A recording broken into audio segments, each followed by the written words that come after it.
La nuit de la destinée ou Laylatul Qadr en arabe, c'est la meilleure nuit du mois de Ramadan.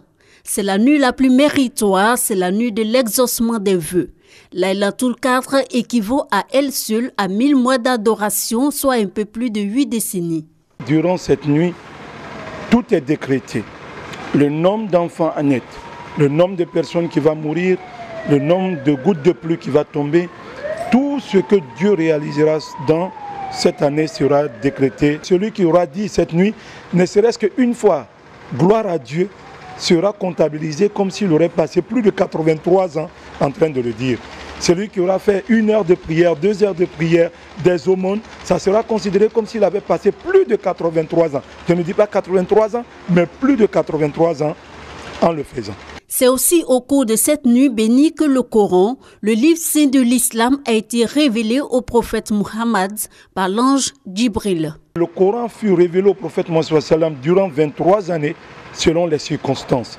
Mais de la tablette où tout est marqué au premier ciel, à l'endroit appelé Baytul Izza, ça a été révélé durant le mois, n'est-ce pas, du Ramadan et durant cette nuit de Qadr. Cela nous montre la grandeur de cette nuit.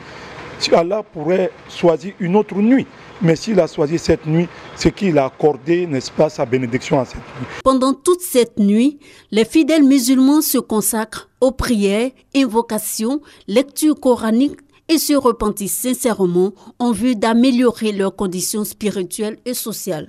Cette nuit est devenue une nuit de balade entre amis, entre copains, entre collègues. Non, mais c'est une nuit plutôt de prière. On invite les croyants à prendre d'assaut les mosquées et à y faire des prières, comme le prophète l'a dit, faire des prières, mais aussi faire beaucoup d'aumônes.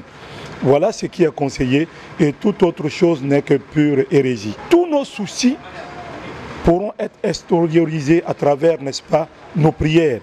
Nos soucis, n'est-ce pas, de maison, nos soucis, n'est-ce pas, de santé, nos soucis de développement et surtout, prier pour le pays, la Côte d'Ivoire. La nuit du destin est dissimulée par Allah dans les 10 dernières nuits du mois de Ramadan, précisément dans les nuits impaires, c'est-à-dire les 21e, 23e, 25e, 27e et 29e nuits. Seul objectif, amener les fidèles musulmans à se consacrer à la quête perpétuelle d'Allah. Officiellement, elle est célébrée la veille du 27e jour du Ramadan dans le monde.